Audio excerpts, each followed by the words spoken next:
40 miles west of Boston lies Worcester, Massachusetts, a hard-working New England city with an industrial past. It also happens to be home for Jonathan Cheechoo. He's a member of the Worcester Sharks, the AHL affiliate of San Jose, the same organization in which Cheechoo reached the pinnacle of his career just 4 years ago. The Rocket Richard Trophy is won by a young man who scored 56 goals this year, 11 of them winners. He had 5 hat tricks. In front, Cheechoo shoots, he scores! Cheechoo! Winning the scoring title was pretty cool that year.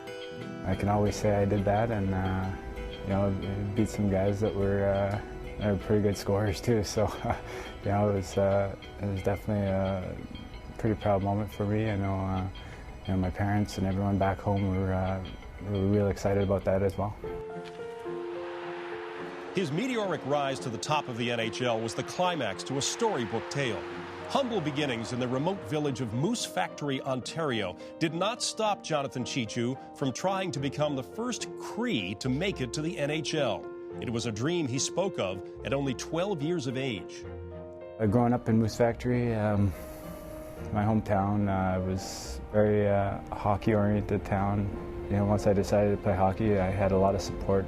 They helped me out a little bit. They raised some funds for me to, you know, work on my skating for a whole summer before I went and played junior.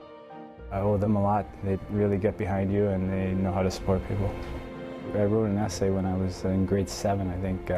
Kind of the premise was, what will you be doing in 10 years? You know, for me, I'd always dreamed of playing hockey, and I used to watch TV too, and growing up, and you'd see California on TV, and I knew they had the team in the Sharks, and I was like, you know, it'd be cool to play for the Sharks someday.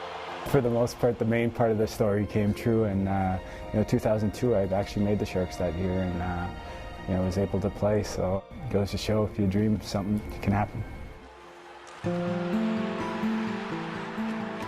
With success came higher expectations, but the follow-up to his breakout season was met with disappointment. After a steady decrease in production, questions and speculation about his dedication to the game emerged. I didn't decline too much the first year. I had 37 goals, I think, the following year, but things weren't going in. Maybe I got a little down on myself, got a little frustrated. It's something where, you know, you can't really explain it. I just kind of, you know, had a rough time. I don't think I got lazy. I worked just as hard. It's just hard to explain, one of those things. Maybe I overthought it too much and, you know, lost a little bit of confidence. So, you know, that's probably the main thing that led to that. Eventually, the struggling right winger was traded to the Ottawa Senators. But what looked like an opportunity to turn things around turned out to be a dead end. I thought things would go well. You know, I fit in with the team pretty well. They had a good group of guys there, and you know, then the season went on, and coach wanted to play other players, and it just didn't seem to work out there. At the end of last season, Ottawa waived the former Rocket Richard Trophy winner, leaving him without a team. There were some offers to go overseas, but Cheechoo wasn't interested. His dream was still to play in the NHL.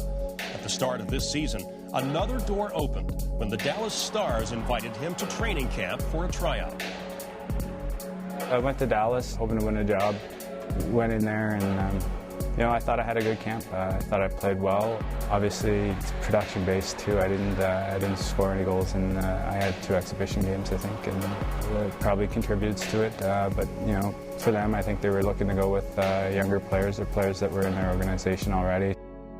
The minute he was let go from Dallas, I called our general manager, Doug Wilson, and said, hey, do you guys mind if I give Cheech a call? And, you know, maybe he doesn't have anything going on, I don't know. And, you know, and I'll bet you if he calls him, if he doesn't have anything coming on, he'll come down here. And, you know, the funny part of it was I called him and no answer. I called him again, no answer. I called him.